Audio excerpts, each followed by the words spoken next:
Barrows is a small mini game that contains a few small bosses, which is actually quite easy, and lower level characters can run through Barrows.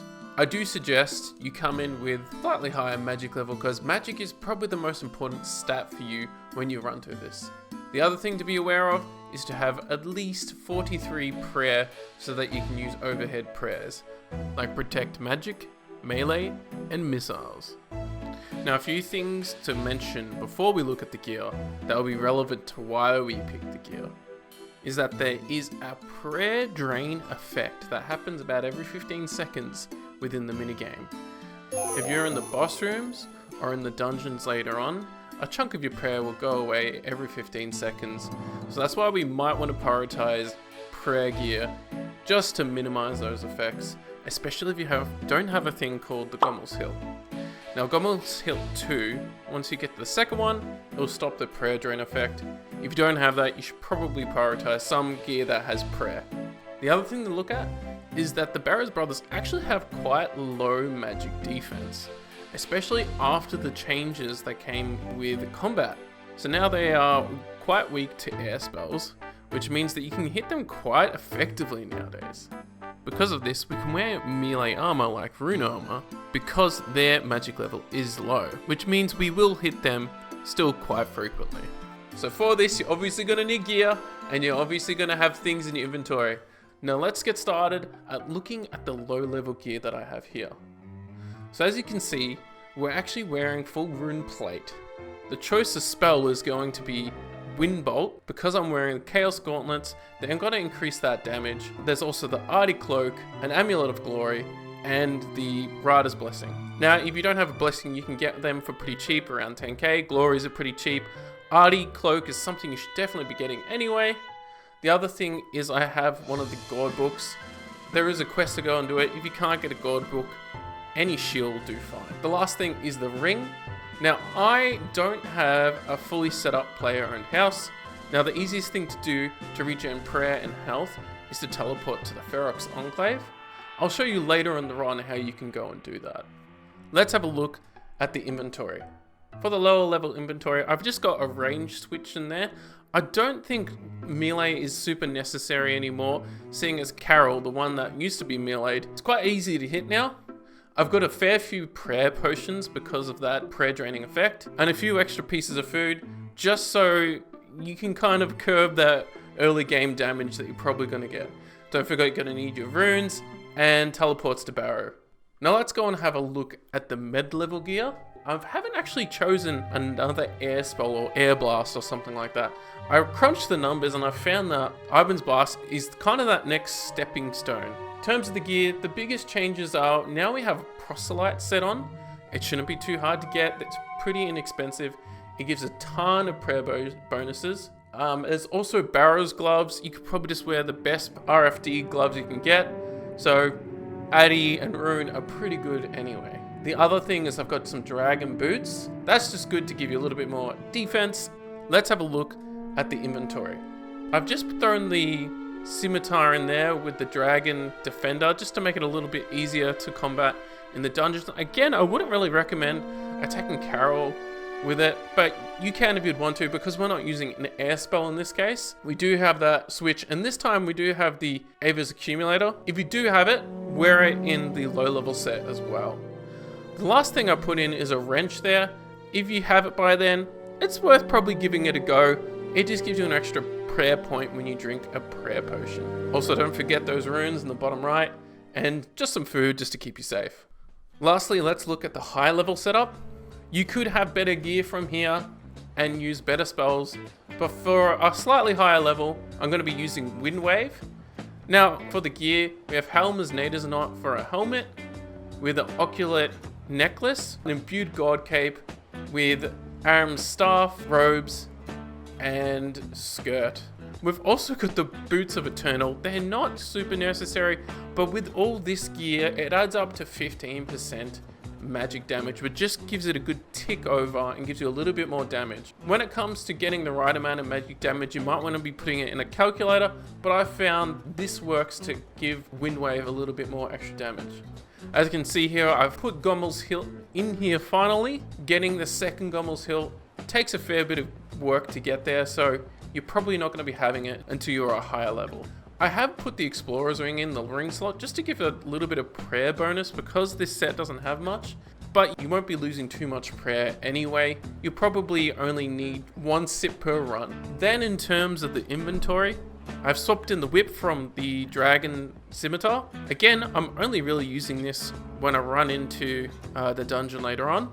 I've got the crossbow now because we want a one-handed weapon so our golem's hilt doesn't come off. We've only got 2 prayer potions, and we've also got a stamina now, just so that we're going to be doing multiple runs most likely with this setup. Again, we've diminished the amount of food, but this time we're bringing in some combo eats. So if you eat the monk and then click on the crumb bun, you'll quickly smash down some food. Now I've got the dueling ring in my inventory. Again, you can swap this with the player and teleport if you have that, but that's just so I can quickly teleport to the Ferox Enclave. In terms of getting there, my biggest recommendation is just using those teleport tablets. I wouldn't suggest using anything else, though there is other Morton teleports that you can take, or the Shades of Morton minigame teleport up here. So all you have to do is run down, and if you got a level 72 agility, which you probably won't, you'll have to run either all the way around and down. Another option is to use the fairy rings BIP up here on the left, but it does mean you have to run quite a significant amount, which would probably lose you money more than just taking a Barrows teleport in. Last one I can think off the top of my head is there is a Mortania Berg du Rot teleport down here. If you're going to have invested time in getting this, you're better off just using teleport tablets. The other important thing to mention, a lot of you will be using RuneLite, so I will have a few plugin recommendations to get you guys going. I recommend you use 2 plugins called Barrows Door Highlighter and Barrows Brothers. The Barrows Door Highlighter is really useful. Main reason why is it's going to highlight the path that we need to go through, so we don't have to spend time hovering over each door or right clicking to see which path we can actually run through. And the Barrows Brothers, that's just going to let us know our reward potential. Let's go get an equipment setup on, and then we'll start a run. We've arrived at Barrows. I've taken off the Gomel's Hilt just to show you the prayer draining effect. Okay, let's walk on over and start the run. We're going to dig anywhere within this square section here. When we click on the coffin, we're going to switch on our prayer and stop ourselves getting hit by Darok. Now, Darok, got a dude here. Darok can be scary, as he can hit you harder depending on how much life he's lost. So you do really need to keep that prayer on, especially versus Darok. Now, we have that prayer countdown at the top left here if you want to see how the prayer draining effect goes. Now I'm just going to jump out before that prayer drain comes off, turn off that prayer when you come out, then dig a hole and go into Guthans. So Guthans can be scary too. Oh, I need to find this guy. Not too scary, as Guthan can heal depending on the amount of damage he hits you for. It's only a set chance, and the heal isn't that massive, but you need to be careful of it. Again, as long as you have your prayer on, it won't be too much of a problem. Okay, let's go over to Carol. We shouldn't need to worry again about hitting him, as this air spells hit them pretty hard now.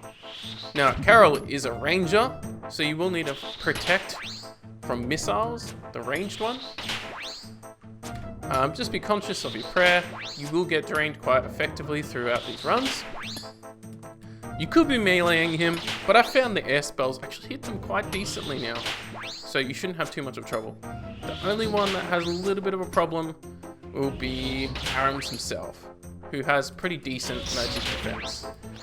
Let's run up, turn off our prayer, and run over to Turag.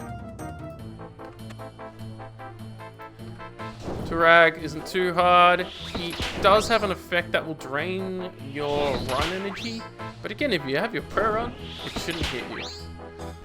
We're going to have a sip of one of our potions now, because I know we're going to need it before we get out of here anyway. We took a big chunk of our prayer, so just be conscious of it. You don't want to get it too low. Okay, jump out of there. Now Varrock, I wouldn't call him scary, but you do have to be conscious of him too, as his attacks will actually hit through prayer. But it's only a chance effect, like I think like 25% or something like that. So he has a 25% chance to hit through prayer, but he also has to overcome your defense. So that's why it can be worthwhile wearing plate armor or melee armor.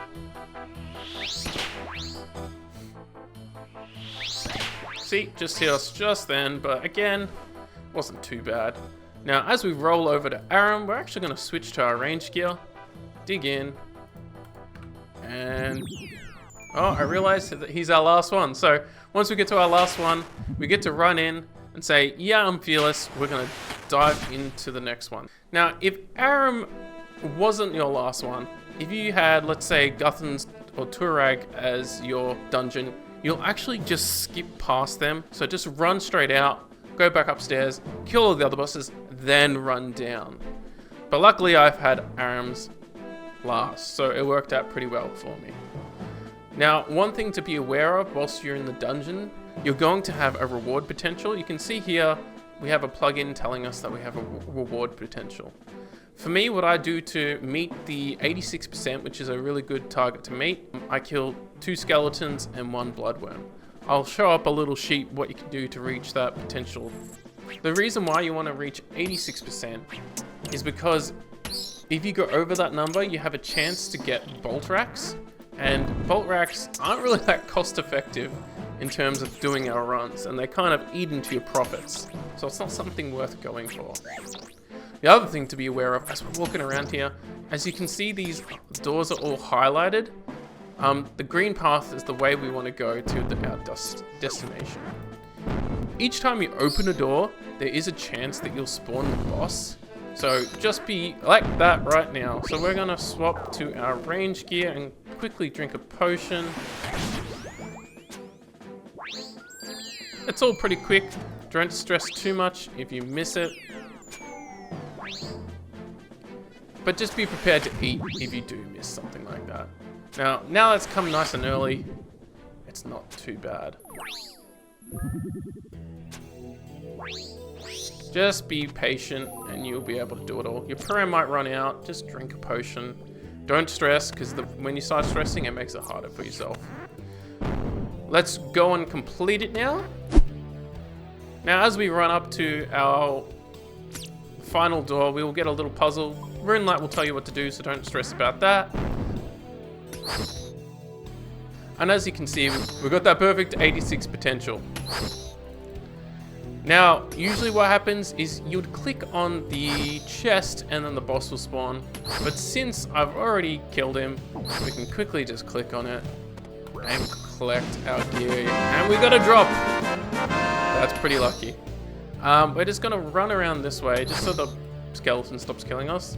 Then we can rub our ring and click Ferox Enclave. Now to go and heal, we're just gonna run around up here, past Scully, the little tramp dude, and there's a little refreshment pool. Have a sip over there, and all your ailments on the top right will be gone. So you can bank at this little bank dude with the bank chest on his back, and then you can just click on your Barrows teleport and go straight into another one. A last little closing thoughts is you can complete Mortania hard level diaries, but it is quite a substantial goal to reach for a mid-level character anyway. So that is something that you can do in the future. What it will do is it'll give you a better potential for your rune rewards, like the Bloods and Death runes, which is probably where you're going to get a good majority of money anyway. Other than that, I hope you enjoyed this guide. Leave a comment. Check out my stream. It'll be on Twitch at DGScaper as well. So thank you for watching, and I hope to see you all on the next video.